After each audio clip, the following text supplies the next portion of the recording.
Episode 1 of No Way Out the Roulette begins with the roulette table ominously spinning. Now, it turns out that each time it stops, it does so on different names. A man named Chang Jae is being kept in cold storage, and unfortunately, things don't look good for him. In exchange for a cash prize of 1 billion won, Chang Jae's ear needs to be cut off. However, he escapes from cold storage, evading his captor and struggling to get out. Ji-hung, the assailant, follows. Eventually, this ends with Chang Jae's ear being cut. We then cut across to Police Lieutenant Jung-sik, who's struggling with his personal and professional life. Between half-arsing his job and eking a living through whatever money he can get hold of, his family life isn't great either. His partner is at the end of her tether, and with the house up for auction and them on the verge of bankruptcy, she drowns her sorrows in soju and berates him for messing their life up. Jung-sik's credentials don't look good, and he struggles to get a loan too, with payments piling up. In his car, Jung-sik is approached by plucky Park Yun-jeong, who's an energetic police officer and tries to impress our stoic protagonist. She talks non-stop all the way upstairs at a hospital as they begin looking into the case involving Chang Jae. He's still alive, but his cut ear is obviously a point of contention. Looking over the security footage, they find that Ji-hong dropped him off at the hospital, but also happens to be holding his severed ear in his hands. Both Park and Jung-sik find it odd that he didn't hand it over, but we obviously know why. It's part of this roulette game we've been seeing. Jung-sik heads over to Ji-hong's place, but there's no sign of him. Tellingly, the ear is not in the glass as it was originally when we cut to this place earlier, but Jung-sik does find a suitcase in the wardrobe, with a strange sigil on the top. He opens it up, but annoyingly, we don't see the contents inside as Ji-hong returns home. Jung-sik chases after him, desperate for answers. I mean, the chase is actually quite accurate as the pair don't have great stamina, and it eventually ends with Ji-hong falling down the stairs and smashing his head on the railing. Unfortunately, he bleeds out, but Jung-sik makes a big decision and phones in the medical personnel to get an ambulance out. Jung-sik heads off to a parking lot while Chang Jae, the man from earlier in the episode, breaks into Ji-hong's place. He immediately goes looking for the suitcase, but it's nowhere to be seen. Instead, he snatches up the car keys and rushes off. Now it turns out Jung-sik actually has the suitcase, and now we see what's inside. Money. Lots and lots of money. This is precisely what he needs to get out of his predicament, with it totaling about 1 billion won. The prize money from the severed ear. Of course, it's also tampering with evidence at a crime scene, so it's not exactly a great look for our lieutenant. Chang Jae meanwhile notices that the truck across the road, which belongs to Ji-hun, has dashcam footage that could be useful. After taking the car keys and driving off, he finds Jung-sik leaving on the footage, and guess where he parked his car? Yep, directly opposite the truck. Jung-sik returns home to his family a hero with all this money available for them in the future. It also means that his daughter can keep her cello, which was initially going to be sold. Although she calls him Mr. Bake, so maybe a stepfather, is not initially clear in this first interaction between them. Anyway, at work, Yun-jeong calls and points out Chang Jae has left the hospital. She has a bad feeling about all of this, but Jung-sik shrugs it off, claiming that he's the victim in all this and it's not a big deal. Still, he makes sure to hide the suitcase under some clothing in his trunk just in case. Of course, he's unaware that Chang Jae is actually watching him, waiting for an opportune time to strike and get the suitcase back. At the police station, footage of the roulette is obtained, including a masked man wearing the same spiral sigil we've seen on the suitcase. It's also the full video surrounding Chang Jae having his ear cut off, and Jung-sik notices this and gets a closer look, realising how everything is connected. Jung-sik is questioned over the billion won, but he lies, claiming no such money was there. He does divulge though that Chang Jae has disappeared. A new video is also been posted too, confirming that another 1 billion won will be available on the 15th at 5 PM in Hosan NC Park. They have 2 hours to get there, and while many people in the force believe this is a hoax, it doesn't go unnoticed that Jung-sik checks the time on his watch first. He also believes the police should follow up on this, raising his hand in front of everyone to back the idea of a big operation at the stadium, and this not being a hoax. Tons of people show up ready for the big countdown, and as they reach 0, cheers erupt around the stadium, and then nothing. The police swept the whole place earlier on, but didn't actually find anything noteworthy. The guys and gals believe this is a hoax and start to grow restless. Thing is, the money is actually in big balloons high above them all. These drones fly over the stadium and then burst, letting a whole bunch of cash out. The people outside are desperate to get inside, and they push past the riot police and make it into the stadium. Jung-sik is alone for a time, watching all these notes hit the ground, but he's not on his own for long. The general public break into the stadium and rush down to pick up all the banknotes. Not only was the promise real, it's also clear that it brings up a massive conundrum for the police, who now need to work out what to do from here.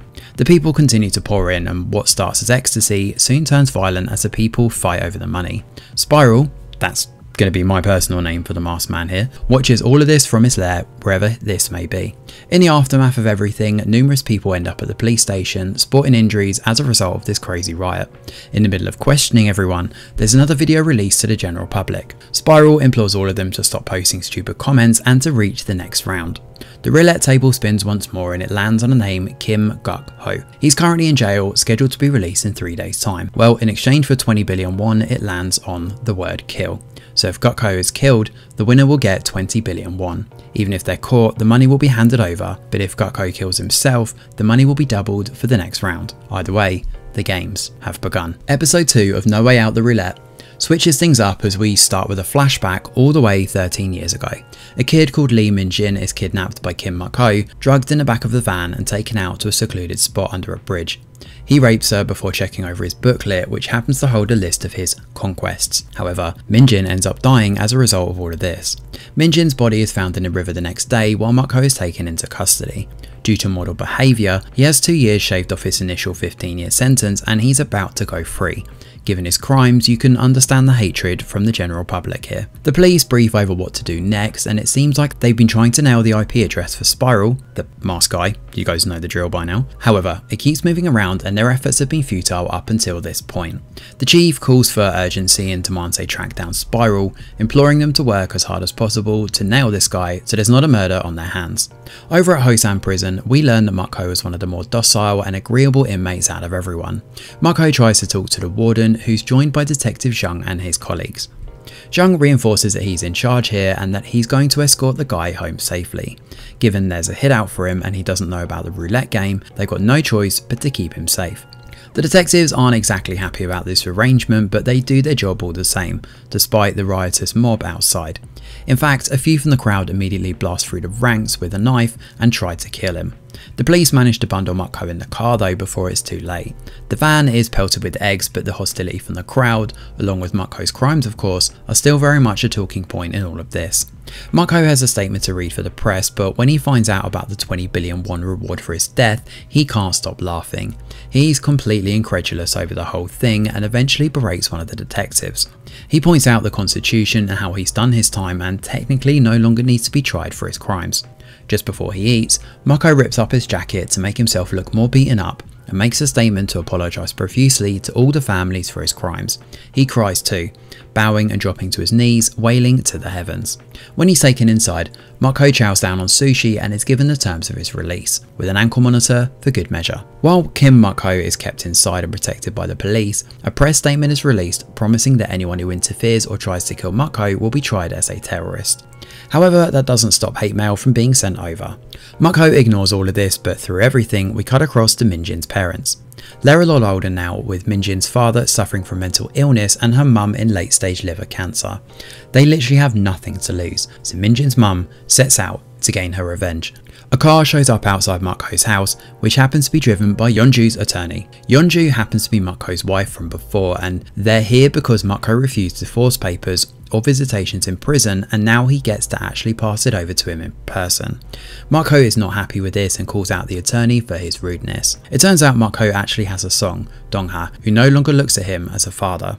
Guk-ho drowns his sorrows in alcohol, realising his entire life is falling apart. However, it may not be long before he meets his end, given Min-jin's mother is desperate for revenge, coating harpoons in pufferfish poison to make his death all the more painful and horrific. While this is going on, Chang-jae is found messing about with Jun-sik's car by a security guard. When he's spotted, Chang-jae rushes off, but it's clear he's trying to break in and get the suitcase. When Jun-sik finds out, he rushes into the parking lot, but everything is still intact. The dashcam footage though shows Chang-jae taunting him and trying to break in. Stressed, Jun-sik tries to work out what to do about the suitcase. Gwang-gil calls from Guk-ho's place, with Kim Guk-ho trying to break free from his house and get out. Jung-sik curses his luck and races over to help them. However, Min-jin's mum shows up with her truck, but given all the diving gear in the back, doesn't arouse any suspicions when she's checked by the police on site. Min-jin's mum happens to be at the same convenience store Guk-ho arrives in for some snacks, and he wanders around trying to fill the empty void in his belly. Min-jin's mum unleashes hell with her harpoon gun, and although it's no John Wick, she does chase him around, but Guk-ho is saved at the last second by the other officers, with one of them taking the bullet for him. When Min-jin's mum is apprehended and taken out in handcuffs, she shouts over at Guk-ho that he deserves to die. However, the detective hit with a poisoned harpoon starts to froth from the mouth, and he has to be taken away in an ambulance. As for Minjin's mother, she doesn't care what happens to her next, despite the officers apologising for upholding the law. Minjin's mum is questioned by police, but she doesn't have too much to say beyond asking about the officers' well-being.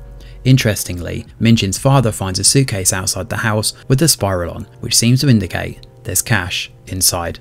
And that is where episode 2 comes to an end. The second episode of No Way Out slows things down and changes the focus instead to Kim Muk-ho. It's an interesting change of pace, to be honest, as we follow his journey to being put behind bars and seeing all his drama hit fever pitch when he's released. The second episode is definitely more serious compared to the first, and although there's obviously not a comedic tone, there are parts of it that lean on that levity, like with Officer Park when she's following Jun-sik inside the hospital and non-stop talking, and moments like Jun-sik trying to get a loan that work quite well to prevent this from really slipping into being a super dark thriller. The second episode though, this one's really interesting, the way the editing cuts back and forth between Minjin's mother and Muk-ho and seeing their contrasting fates and how basically Muk-ho's life is now starting to fall apart now that he's out from being behind bars, is a nice way of changing the POV character rather than focusing exclusively on Jun-sik.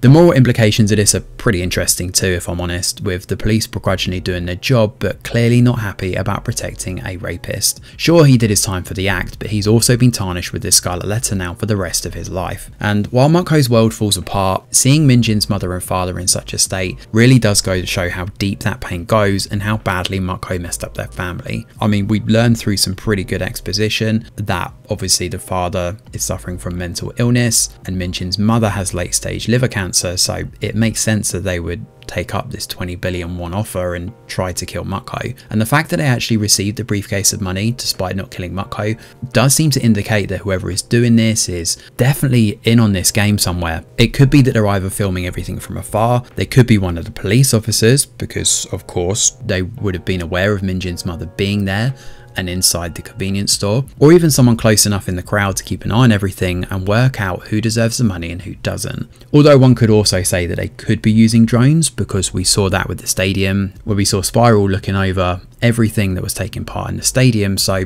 perhaps there's a bigger plan at work here. The ending definitely leaves plenty of question marks hanging over this show though, and there's an interesting medley of influences in this one. You can definitely feel parts of Squid Game and Alice in Borderland, but similarly there are bits of La Casa de Papel in the moral implications of fighting back against an unjust society, and even other Korean dramas like The Devil Judge, which, without checking, I'm not 100% sure when it released, but I'm pretty sure it was 2022.